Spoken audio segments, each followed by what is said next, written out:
Hey everyone, thank you for tuning in to the Backcountry Hunters and Anglers Fly Tying Series.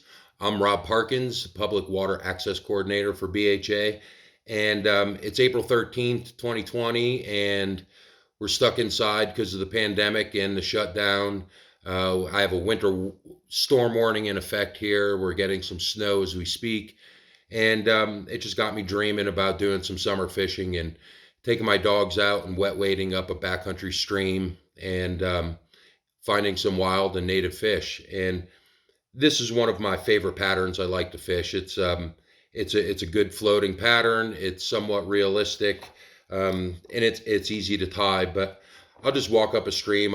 Grab a puck of flies, and what I'll have in it is this pattern, maybe a jack side hopper, a flying ant, and some X caddis in different sizes, and couple of spools of tippet, 3, 4, or 4 and 5X, and a bottle of float, and I'm good. I don't need to carry a vest full of stuff.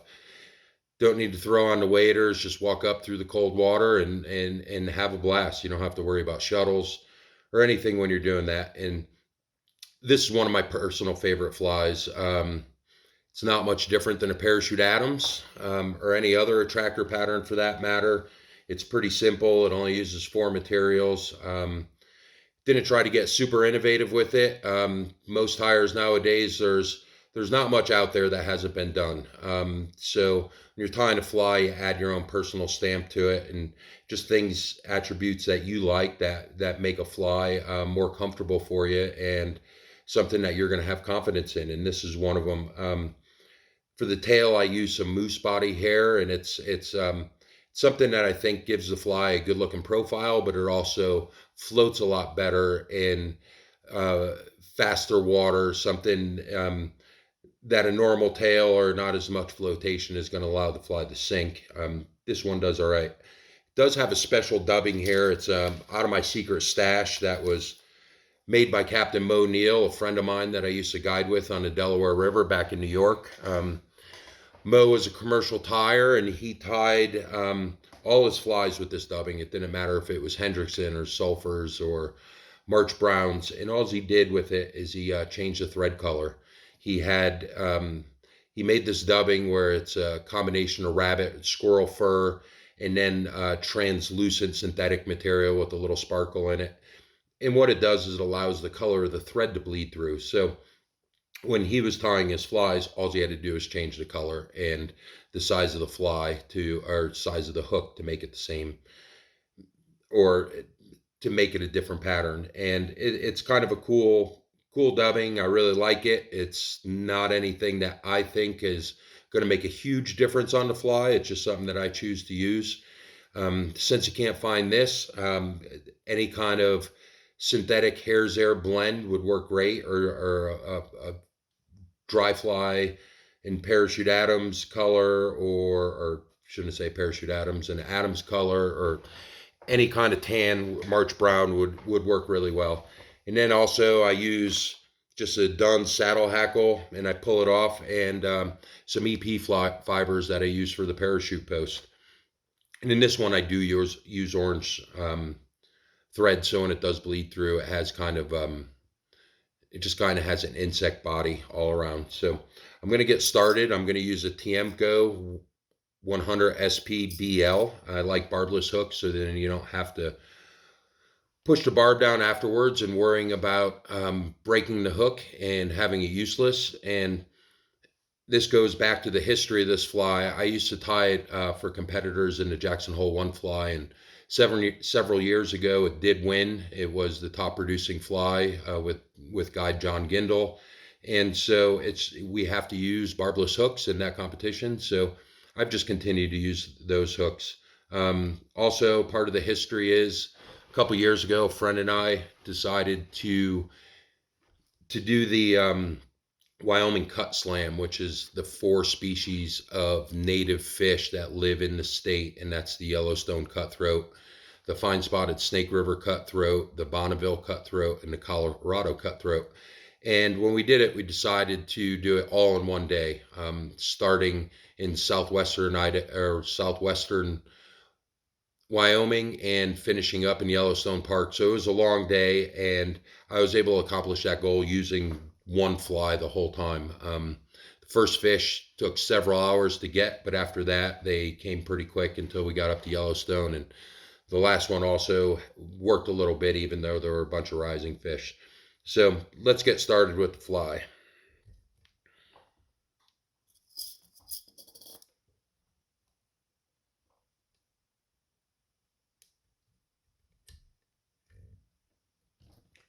What I'm going to do is just start off at the front, and I'm just going to do a little bit of a base here and trim that off.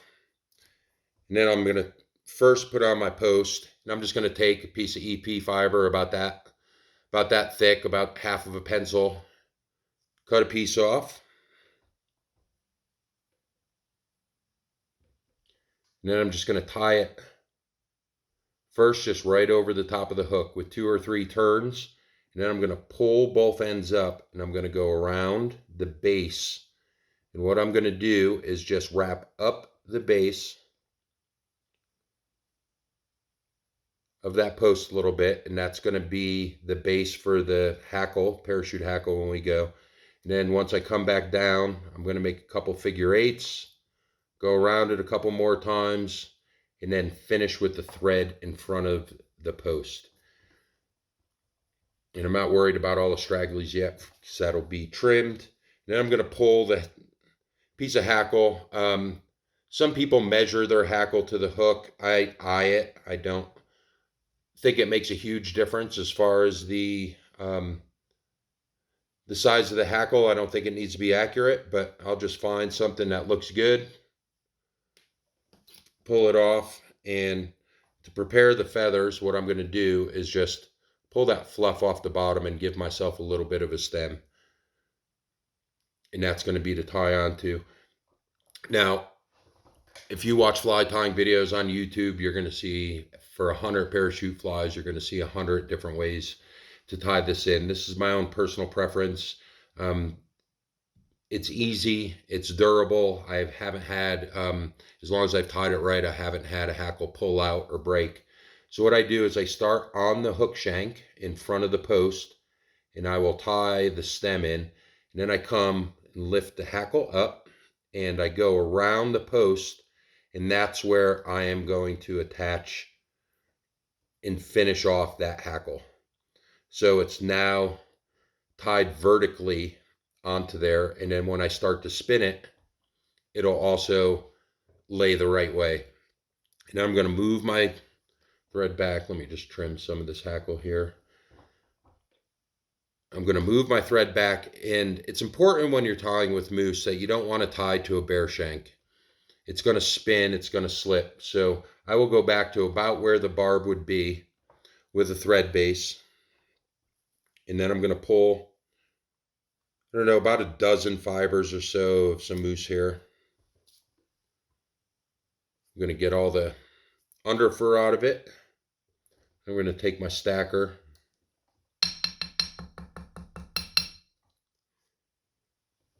and just get all those tips even. So I have that. What I'm going to do is measure this. I want the tail to be about 3/4 of the length of the hook. So what I'll do is I'll tie that in with just some soft turns. And then once I get it to where it's secure, I'm going to do 2 things. Once, I'm going to go towards the back again, and I'm going to pull tight, and I want to flare this hair a little bit. And then I'm going to make a turn underneath the base of the moose, and that's just to prop it up. So when I do start the dubbing, it'll come back. And then I'm just going to go backwards and bring this moose and tie it in and just get a nice base of thread all the way to the parachute post.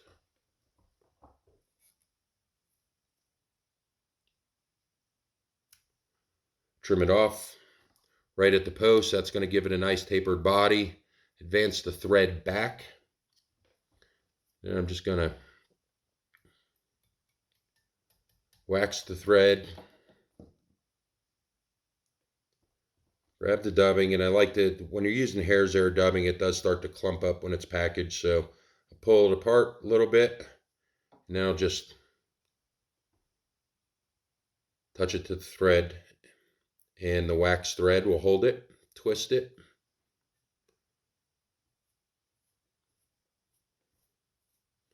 And then I'm going to dub the whole body all the way to the hook eye.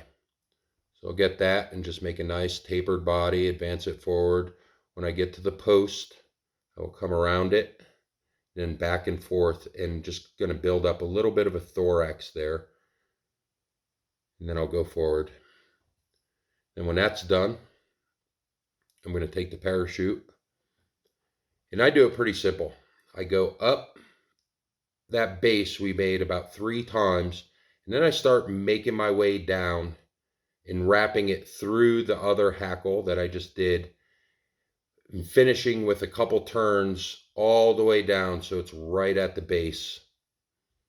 And a little trick that Paul Weimer, another Catskill fly fishing guy, taught me is when you finish that hackle off, make a couple turns with the hackle going forward, and then fold it back over itself and make a couple turns there. And what that's going to do is that's going to lock in those hackle fibers.